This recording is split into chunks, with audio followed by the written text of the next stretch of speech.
पाकिस्तान में महंगाई कितनी बढ़ गई है। महंगाई इतनी बढ़ गई है, आज का रेट मैं आपको बता रहा हूं। पाकिस्तान में चिकन 780 रुपए किलो हो गया है। चिकन, बोनलेस चिकन आप लेंगे तो 1100 रुपए किलो है। 1100 रुपए किलो। मटन सोचिए खरीदने से बाहर हो चुका है। 2000 रुपए किलो मटन है, यानी 1 किलो के लिए 2000 देने होंगे आपको। अंडे 1 कैरेट भारत में आपको 150 के आसपास 180 में मिल जाएगा। पाकिस्तान में 400 रुपए का 1 कैरेट अंडा है। चाय 1700 रुपए किलो है। सोचिए अब चाय पिएगा या फिर सजाने का काम करेगा चाय की पत्ती, समझ नहीं आ रहा लोगों को। देसी घी 1800 से 2500 रुपए किलो, यानी देसी घी तो पाकिस्तान के लोग भूल जाएं कब आखिरी बार देसी घी देखा था। चावल 445 रुपए किलो पाकिस्तान में है, वही लोगों को आप सुन रहे हैं। गेहूं आटा देखिए जरा 164 रुपए किलो है, भारत में 40-45 में मिल जाएगा आपको। दूध भारत में 2 रुपए बढ़ते हैं तो शोर होता है, पाकिस्तान में 250 रुपए लीटर है दूध। प्याज देखिए जरा, प्याज 215 रुपए किलो मिल रहा है पाकिस्तान में, यह हाल है। अदरक भी 520 रुपए किलो है पाकिस्तान में, और मटर 180 रुपए किलो मिल रही है, यह हाल है। अब स्थिति शहबाज शरीफ की यही हो गई है कि भाजी तरकारी का ठेला लगा ले, दूसरा कोई विकल्प बचा नहीं। क्यों? क्योंकि कहीं से कर्जा मिल नहीं रहा है, अब यही करना बस विकल्प है, और यहां भी खरीदार नहीं आ रहे। टमाटर 160 रुपए किलो है पाकिस्तान में। कद्दू 120 रुपए किलो, और बैगन 98 रुपए किलो मिल रहे हैं। ये पाकिस्तान की रेट लिस्ट है, और ये दाम और बढ़ रहे हैं। और मैं आपको बताऊं अगले कुछ दिनों में ये दाम आसमान छूने लगेंगे और हाथ से बाहर निकलेंगी, चीजें अभी और महंगी होनी है। ये मैं ऐसे ही नहीं कह रहा हूं, उसके पीछे वजह देखिए। ये वजह ये है कि पेट्रोल के दाम 272 रुपए लीटर हो चुके हैं। डीजल हाई स्पीड 280 रुपए लीटर हो चुका है। केरोसिन 202 रुपए लीटर है। जब तेल के दाम बढ़ेंगे तो जो भी माल ढुल कर आता है, माल ढुलाई जुड़ जाएगी आपकी खाद्य सामग्री के साथ, दूध के साथ, प्याज के साथ, आलू के साथ, तो उनके दाम भी बढ़ जाएंगे। खुद पाकिस्तान के रक्षा मंत्री कह रहे हैं कि देश दिवालिया हो चुका है। शहबाज शरीफ कह चुके हैं मैं कर्जा मांग मांग के थक गया, कोई नहीं दे रहा, मैं तो कह रहा हूं लौटा दूंगा। कोई सुन नहीं रहा है, सालों से कर्जा मांग रहे हैं। सुनिए दोनों। जो हमारे मुल्क के इस वक्त हालात है, हम एक दिवालिया मुल्क के रहने वाले हैं। आपने सुना होगा डिफॉल्ट हो रहा है या दिवालिया हो रहा है या मेल्टडाउन हो रहा है, वो हो चुका हुआ है। मैं सऊदी अरब से होके आया हूँ, मैं यूएई के होके, अभी मैं तुर्की होके आया हूँ, और मैंने उन भाइयों को कहा कि आप हमारे बड़े अजीम भाई हैं, हमेशा आपने हमारी मदद की। और मैंने यही कहा जब मैं आया हूँ तो आप समझेंगे शायद ये मांगने आया है। मैं मांगने नहीं आया, लेकिन मजबूरी है हमारा। जिस तरह माजी में 75 साल में आपने हमारा हाथ बटाया है, कुछ ऐसा आप हाथ बटा दें। तो मैंने कहा मैं वादा करता हूँ कि इंशाल्लाह हम पूरी कौम हम मिलकर दिन रात मेहनत करेंगे, पसीना कराएंगे, अपने पाँव पे खड़े होंगे, इंशाल्लाह जरूर खड़े होंगे। सोचिए ये हाल हो गए, ये हाल हो गए हैं। कुछ अक्ल के गधों ने पाकिस्तान का ये हाल कर दिया। अब जो गधे हैं उन्हीं का सारा, ये देखिए शादी हो रही है, शादी में गधे गिफ्ट किए जा रहे हैं। फुल स्क्रीन लीजिए जरा, पाकिस्तान की तस्वीर आप देख रहे हैं। दुनिया का कौन सा मुल्क होगा जहां शादी में गधे गिफ्ट किए जाते हो, लेकिन पाकिस्तान में हो रहा, देख रहे हैं। नया शादी का जोड़ा है और नए जोड़े को गधे गिफ्ट किए गए। ये भी पाकिस्तान में हो रहा। क्यों? क्योंकि सिर्फ अब गधों पे ही भरोसा है, पूरा देश गधे चलाएंगे, ये स्थिति है। ये ऐसा ही नहीं करो, तेल नहीं मिल रहा है तो बाइक सवार क्या कर रहा है, ये देखिए जरा, फुल स्क्रीन लीजिए। जब तेल नहीं मिलेगा तो बाइक सवार, गाड़ी में तेल नहीं है तो उसने देखिए गधे की पूंछ पकड़ ली है कि इसी भरोसे बाइक चल जाए मेरी, और कोई विकल्प नहीं है गाड़ी चलाने का, बाइक चलाने का। ऐसे चल रही है पाकिस्तान में बाइक। क्या करे आदमी, तेल इतना महंगा है कि तेल खरीदा नहीं जा सकता, तो बाइक चलाने का सिर्फ एक यही विकल्प बचा है कि गधों के सहारे बाइक चले, गधों के सहारे देश चले। आइए, अब मैं ये बात ऐसा ही नहीं कह रहा हूं, आपको बताने जा रहा हूं कि गधे भरोसे पाकिस्तान हो गया। क्यों कह रहा हूं? कि कुछ ने तो बर्बाद कर दिया, अब यही बचा है।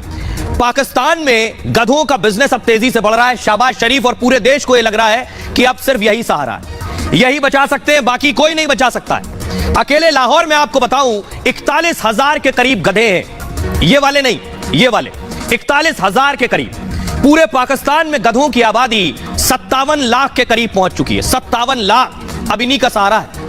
निर्यात से लेकर ट्रांसपोर्ट तक गधों का इस्तेमाल हो रहा है, इन्हीं की पैदावार बढ़ रही है। पाकिस्तान में एक गधा 15 से 20 हजार में मिल जाता है, और गधा गाड़ी अगर तैयार कराएं तो 30 हजार में बन जाएगी।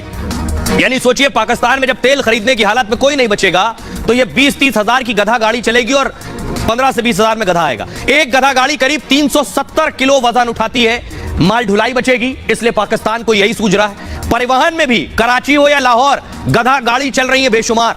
गधा मालिक एक दिन में 1000 रुपए कमा लेते हैं। पाकिस्तान में 80 लाख ग्रामीण यही काम कर रहे हैं। सोचिए वहां बड़ा तबका इसी गधे के काम में लगा है। एक गधा बेचने पर करीब 35 से 55 हजार रुपए मिल जाते हैं। गधों की खाल को भी पाकिस्तान बेच देता है। एक गधे की खाल के करीब 10,000 रुपए मिल जाते हैं। और दोस्त चीन जो है पाकिस्तानी गधों का सबसे बड़ा खरीदार भी है। हर साल चीन पाकिस्तान से 80,000 गधे खरीदता है। तो अब शहबाज शरीफ एंड टीम को लग रहा है कि यही असली कारोबार पाकिस्तान में बचा है। यहां तक कि चीन ने गधों पर सबसे बड़ा निवेश पाकिस्तान में कर रखा है। आपको बताऊं पाकिस्तान में हर साल 1 लाख गधे बढ़ रहे हैं और इमरान सरकार ने गधों को अपनी उपलब्धि बताया था। उस दौर में एक मंत्री ने कहा था गधे अर्थव्यवस्था की रीढ़ है, बैकबोन है। गधों के उत्पादन से पाकिस्तान की जीडीपी बढ़ेगी। आपने वहां के मंत्री को सुन लिया, प्रधानमंत्री को सुन लिया, रक्षा मंत्री को सुन लिया। अब एक ही उम्मीद का सहारा है, बाकी गधों ने तो पाकिस्तान बेच खाया है। पाकिस्तान के लोगों को सुनिए, वो बता रहे हैं कि कुछ गधे देश में बचे हैं, कुछ निर्यात कर दिए हैं। सुनिए।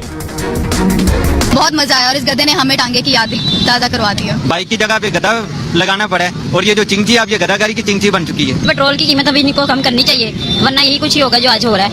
गधे ही बांधेंगे लोग आगे गाड़ियों में। बहुत सुकून है और इससे जो गधे वाले हैं उनको भी रोजगार इससे जो है वो 100 रुपए का राशन खाता, उसमें मैं 500 का पेट्रोल डलवाता था। मुझे कुछ नहीं शाम को प्रभावित होती, इसमें मैं 1000-1200 शाम को ले जाता हूँ। मैं बहुत खुश। हाँ देखे ना, आपको नहीं पता मैं कैसे, मैं आपको दिखाना चाह रही हूँ कि आप देखें आईने में। बाकी गधों होगा तो देखूंगा ना, मुझे गधों में इजाफा हो रहा है। क्या वजह है गधों में इजाफा होने में?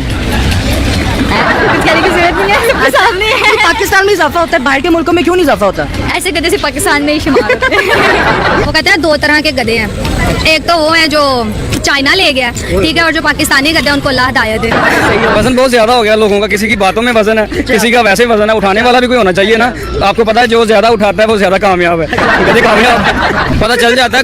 कई गधे उन्होंने साइलेंट पे लगाए होते हैं। इजाफा कहाँ पे हुआ है? और ये सवाल आप मुझसे क्यों पूछ रहे हैं? में हुआ है इजाफा, उस वजह से वो गधे की जो तादाद थी वो कम होनी चाहिए थी, ज्यादा इसलिए हुई है कि पक नहीं रहे, आजाद घूम रहे।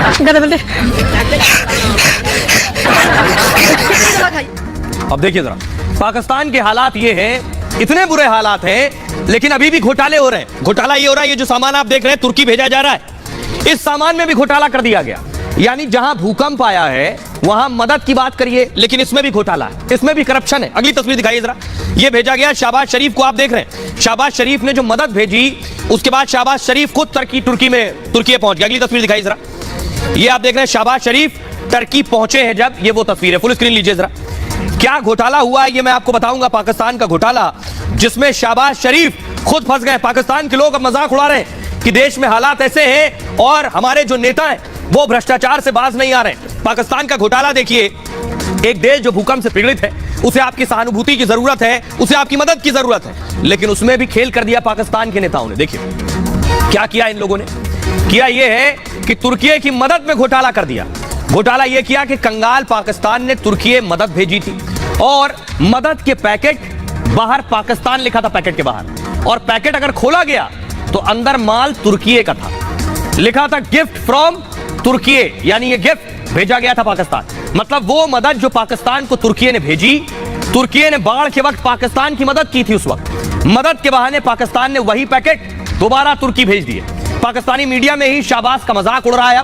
कहा गया है कि शहबाज ने पाकिस्तान को शर्मिंदा किया है। दुनिया भर में भी पाकिस्तान की किरकिरी हुई है। भूकंप के अगले दिन शहबाज तुर्की जाना चाहते थे, लेकिन तुर्की ने शहबाज के आने से मना कर दिया। शहबाज फिर भी 2 दिन के दौरे पर तुर्की गए। अब जरा सुनिए, जब ये पाकिस्तान के लोगों को पता चला कि उनके देश ने तुर्की के साथ ही खेल कर दिया है, तो पाकिस्तान के लोग भी शर्मिंदा है। सुनिए। एक तो चोरों की हुकूमत है, ऊपर से ये जो राशन लेके गए वो भी चोरी करके लेके गए हैं। अभी भी हमारी आवाम को ये बात समझ नहीं आती ना कि ये चोर नहीं है, तो उन पे शेम होनी हुई यार। इससे को बहुत सी बड़ी शर्मिंदगी वाली बात है हमारे मुल्क के लिए, बेसिकली हमारे अपने लिए बहुत बड़ी शर्मिंदगी वाली बात है, क्योंकि वो चीज लेके जो उन्होंने हमें दी, उनकी चीजों नहीं दे रहे कि हमारी तरफ से। क्यों हमारी तरफ से है? क्या कल को अगर हमारी तरफ से दोबारा फिर सलाह आता है, अब वो हमें कोई चीज नहीं देंगे। क्यों नहीं देंगे? क्योंकि कहता है कि इन्होंने ये चीज आगे देनी नहीं है। क्यों नहीं आगे देनी? कि अपने पास माल के रखते हैं। जब उनकी चीज आगे जहाँ मकसद तक पहुंचनी ही नहीं है तो फिर वो हमें क्यों कोई चीज देंगे। तो तुर्की वाली बात कर रहे हैं ना, जो लेबल उन्होंने चेंज करके मेड इन पाकिस्तान के वो जो सिस्टम किया, देखें आप उसकी हिस्ट्री निकाल के देख लें, वो जहाँ का रहने वाला है वहाँ का नंबर बंदे 2 नंबर है।